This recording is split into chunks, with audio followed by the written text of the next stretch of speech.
Nag-start ako as a buyer last 2010. Then, yung agent ko, bali, inoferan ako to do part-time job. So, ang maganda kasi, yung nag-offer sa akin siya mag-part-time ako, na-realize ko, mas malaki yata yung kinikita ko bilang part-timer, compare po bilang freelance officer. So, I decided to resign. So, kinumpare ko yung employment ko before kumpara ngayon, ang laking difference. So, sabi ko nga, kung na-realize ko lang dati na mas maganda pala to, siguro bago bata pa lang ako ginagawa ko na talaga itong work nito. Since ang work natin is dealing with people, no, mas lalo akong, yung confidence ko sa sarili ko, mas lalo nadagdagan. At the same time, mas lalo kong nakikilala yung sarili ko kasi dealing with other people, mas nahahasa yung pagkatao mo. At the same time, yung motivation mo mas tumataas. Kasi dito sa Green Circle, marami tayong natin ng seminar, so in which nakakatulong sa amin. Na kung meron ka talaga motivation na gagawin na ito talaga ang gusto ko, makukuha mo lahat ng gusto mo.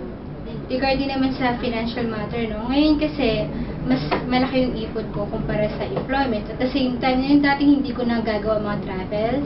So ngayon, free ako. Kumpara sa employment ko before, hihintayin ko pa may holiday o kaya kailangan pang mag-leave. Dito kasi anytime na gusto mong magbakasyon, kahit 1 week, basta bumibenta ka, kayang-kaya mo nang gawin kumpara dati. At the same time, mas natitreat ko yung mga family ko, kung saan niya gusto o kung saan nila gusto. Unlike before, kasi budgeted ang ko eh.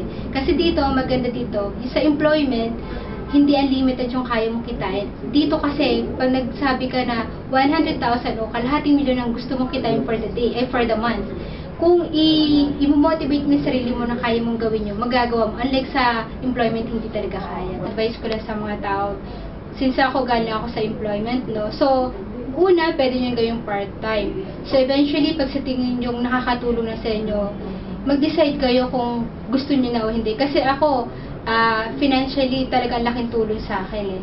So, ang tips ko, sa una kasi mahirap, pero eventually, pag nahasa ka na dito sa ganitong trabaho, eventually, magiging okay sa inyo to. Actually, yung nanay ko una akong pinagsabihan, tuwan-tuwa talaga siya. Kasi before daw, meron siyang friend na galing sa real estate. So, sabi niya, laki nga daw ng kitaan. So, sabi ko, part-time lang naman ako. Sabi ko, pag kinaya ko, itutuloy ko. Sa awa ng Diyos, kinaya ko. At the same time, talaga masasabi ko na ang saya ko dito.